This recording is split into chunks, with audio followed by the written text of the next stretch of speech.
भारत तैयार है अंतरिक्ष में इतिहास रचने के लिए। क्या आप तैयार हैं इस ऐतिहासिक पल को अपनी आंखों से देखने के लिए? जी हां, हम बात कर रहे हैं चंद्रयान 3।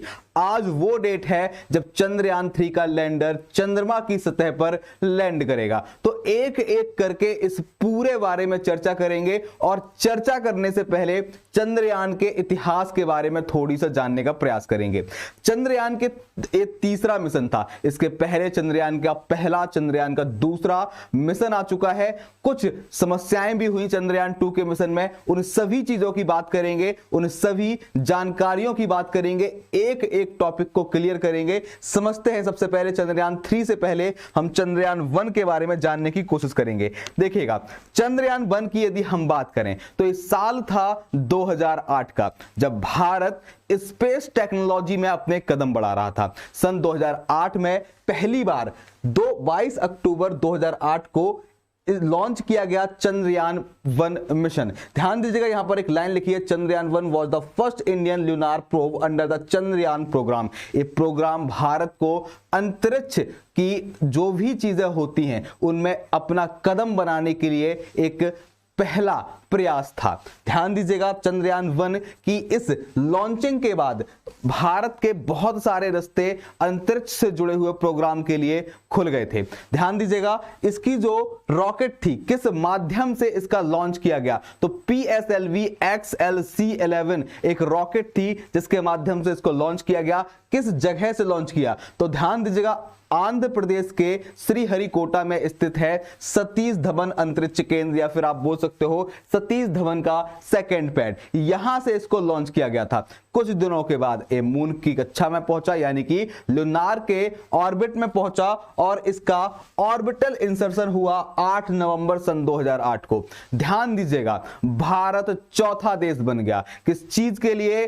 चांद पर चौथा देश बना अपना झंडा फहराने के लिए। हमारा भारत का तिरंगा 2008 के 14 नवंबर को शानदार तरीके से चांद पर फहरा रहा था। ध्यान दीजिएगा, इसके पहले रूस, अमेरिका और इसके साथ साथ चीन ऐसा पहले कर चुके थे। भारत चौथी कंट्री बना इस चीज को करने के लिए। इस मिशन का कुछ दिन के बाद क्या हो गया? एंड हो गया। हम बोल सकते हैं कि 28 अगस्त सन 2020 को लास्ट कांटेक्ट हुआ। इसके बाद इस मिशन समाप्त हो गया। कुछ तस्वीरें आई, कुछ चीजें, कुछ रिपोर्टें इसने वहां से भेजी, लेकिन बाद में इससे संपर्क टूट गया और मिशन इनकम्प्लीट हो गया। ध्यान दीजिएगा, चंद्रयान 1 भारत की सफलता का एक पहला कदम था, क्योंकि उसने लॉन्च किया। जितने में नासा कभी सिर्फ एक टीम खड़ी करता है, उतने में भारत ने, इसरो ने, क्योंकि भारत की तरफ से जो एक काम कर रहा था, जो संस्था एक काम कर रही थी, वो इसरो थी।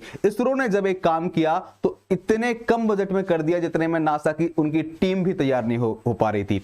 कुछ सालों के बाद भारत दोबारा से इस चीज में कदम उठाता है, और बात होती है चंद्रयान 2 की। उसके पहले चंद्रयान 1 की एक लाइन है, जरूर पढ़िएगा। The mission was a major boost to India's space programme as India research and developed indigenous technology to explore the moon. The vehicle was inserted into lunar orbit on 8 November 2009। ये line वही है जो मैंने अभी अभी आपको बताई है। तो भारत शुरुआत कर चुका था, अब भारत जाएगा चंद्रयान 2 की तरफ। ध्यान दीजिएगा, साल था 2019 का। साल 2019 में 22 जुलाई 2019 को लॉन्च किया गया चंद्रयान 2 मिशन।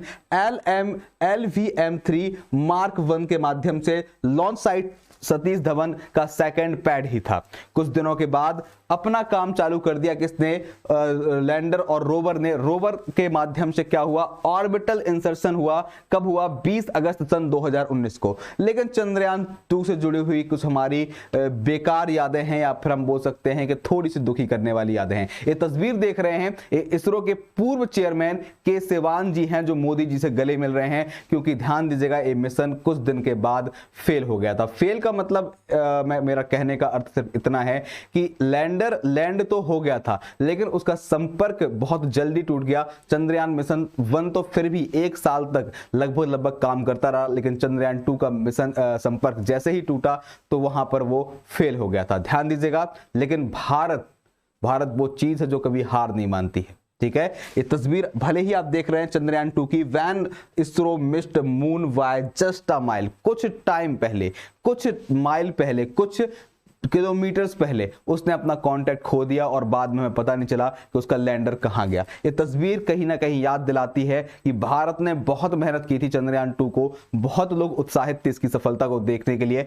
लेकिन ये इनकम्प्लीट मिशन हो गया था। ध्यान दीजिएगा, मून का जो लैंडर था, ठीक है, इसका जो स्पेस क्राफ्ट कंपोनेंट था, जो मेन कंपोनेंट था, उसको हम रोवर बोलते थे। एक लैंडर चीज थी, एक रोवर थी। ध्यान दीजिएगा, लैंडिंग डेट इसकी 6 सितंबर 2019 की थी, लेकिन जल्द ही क्या हुआ, संपर्क टूट गया और चंद्रयान 2 मिशन हमारा सक्सेसफुल नहीं हो पाया। लॉन्चिंग सक्सेसफुल हुई, लेकिन बाद में संपर्क टूट जाने से ये मिशन हमारा इनकम्प्लीट रह गया। लेकिन पिताजी अभी आने वाले हैं, ध्यान दीजिएगा, भारत दोबारा से आएगा चंद्रयान मिशन 3 के साथ में। और अब आज लॉन्चिंग डेट है, आज कंप्लीट होने वाला है सब कुछ, और आज शाम को ये चीज देखिएगा कि किस तरीके से भारत ऐतिहासिक पलों के साथ आप सभी के चेहरे पर एक मुस्कुराहट लेकर के आएगा। चंद्रयान 3 के बारे में पहले चर्चा करेंगे। ये तस्वीरें आप देख पा रहे होंगे, ध्यान दीजिएगा। चंद्रयान 3 की बात करें तो जुलाई 2023 के 14 जुलाई को LVM-3M4 रॉकेट के माध्यम से इसको सतीश धवन स्पेस सेंटर श्रीहरिकोटा आंध्र प्रदेश से लॉन्च किया जाता है। ध्यान दीजिएगा, जो ऑर्बिटल इंसर्शन हुआ लूनार में वो 5 अगस्त सन 2023 को हुआ, अर्थात वो उसकी कक्षा में प्रवेश कर गया। और मून लैंडर का जो टाइम है, लैंडिंग डेट, वो 23 अगस्त 2023 की है, यानी कि वो आज की डेट है। ध्यान दीजिएगा, आज चंद्रयान 3 हो सकता है, और हो सकता है क्या होगा, हम पूरी उम्मीद करते हैं और पूरे विश्वास के साथ कहते हैं कि ये मिशन सक्सेसफुल होगा। आज शाम को 6:04 पे सभी लोग जरूर इस चीज को देखिएगा कि किस तरीके से चंद्रयान 3 भारत के लिए एक ऐतिहासिक मूवमेंट बनने वाला है। ध्यान दीजिएगा, ऑल द बेस्ट बोलेंगे हम इसरो को, और टाइम नोट कर लीजिएगा, शाम को 4 का टाइम है IST, यानी कि इंडियन स्टैंडर्ड टाइम के हिसाब से मैं आपको एक टाइम बता रहा हूं। तो शाम को 6 बजे सभी लोग इस चीज को जरूर देखेंगे और क्या करेंगे, हम ऐतिहासिक पल का क्या बनेंगे, साक्षी बनेंगे। सभी लोग इस चीज से जुड़िएगा। ऑल द बेस्ट है पूरे इसरो की टीम को, जिन्होंने भारत को हमेशा एक सम्मानित स्थान दिलाने का प्रयास किया है। स्पेस प्रोग्राम में यदि चंद्रयान 3 सफल होता है तो भारत के लिए साइंटिफिक रिसर्च के क्षेत्र में एक बहुत बड़ी उपलब्धि होगी। ऑल द बेस्ट पूरी टीम को है। हम रिजल्ट गुरु की तरफ से, मैं रामजी गुप्ता, हमारी पूरी रिजल्ट गुरु टीम इसरो को एडवांस में ऑल द बेस्ट बोलती है कि वो लोग सफल होंगे और हमारे भारत देश का मान बनेगा। तो जुड़े रहें रिजल्ट गुरु के साथ। सभी को थैंक यू। जय हिंद, जय भारत।